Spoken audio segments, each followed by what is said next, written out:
This is Mu, the real-life version of the parody magazine Po that initiates the friendship between Momo Ayase and Okarun in Dandadan. I bought a copy shipped from Japan to learn about Japanese occultism. Interest in the occult and the paranormal is an aspect of many anime. Dandadan's creator Yokinobu Tatsu didn't have a strong concept of the occult when creating the series. In a 2021 interview with Kadokawa magazine Da Vinci, he said he was inspired by the comedy horror movie Sadako vs. Kayako, and the premise of pitting monsters against each other. He included a variety of occult aspects in his manga besides just ghosts to keep the story from being too scary. Flipping through the magazine Mu, I've picked up a broader view about the universe of the occult that the series is part of.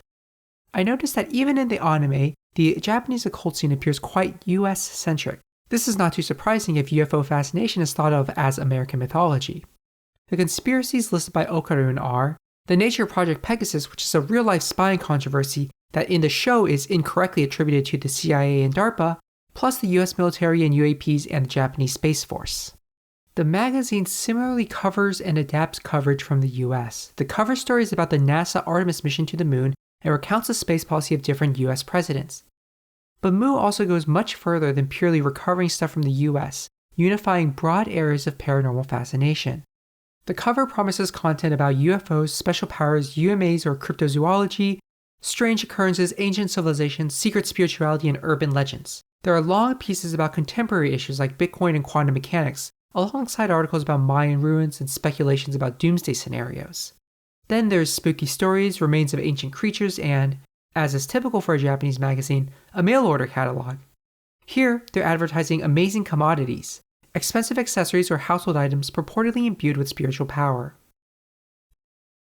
To learn more about the context behind the content of the magazine, I'll refer to an interview with the editor-in-chief of Mu, Takeharu Mikami. First, I found him very reasonable, as he disagrees with complete closed-mindedness of any point of view and warns against introducing conspiratorial thinking to everyday politics. He expects his readers to be able to not accept everything in the magazine whole cloth, but to form their own opinions. He discusses his personal history with the occult as a child growing up in the 1970s, recalling the popularity of TV programs circulating about mysterious creatures like Nessie, or looking through books of ghost photos. The 1970s being a pivotal era in expanding interest in the occult is also supported by the article Introduction to Japanese Religions and the Global Occult by Yannis Kaitanidis and Justin Stein. They explain that this time period engendered interest in the occult through apocalyptic fiction and growing domestic awareness of the consequences of industrialization.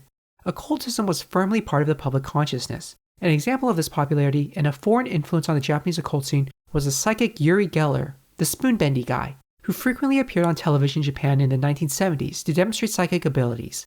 Indeed, he was popular enough to have been parodied by the Pokemon Kadabra, which has the Japanese Yungera, and he has taken several selfies with Shinzo Abe.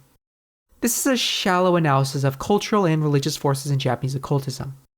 Having this little bit of source material that is firmly embedded in the Japanese occult scene has helped me understand more, and I've hoped you learned something too.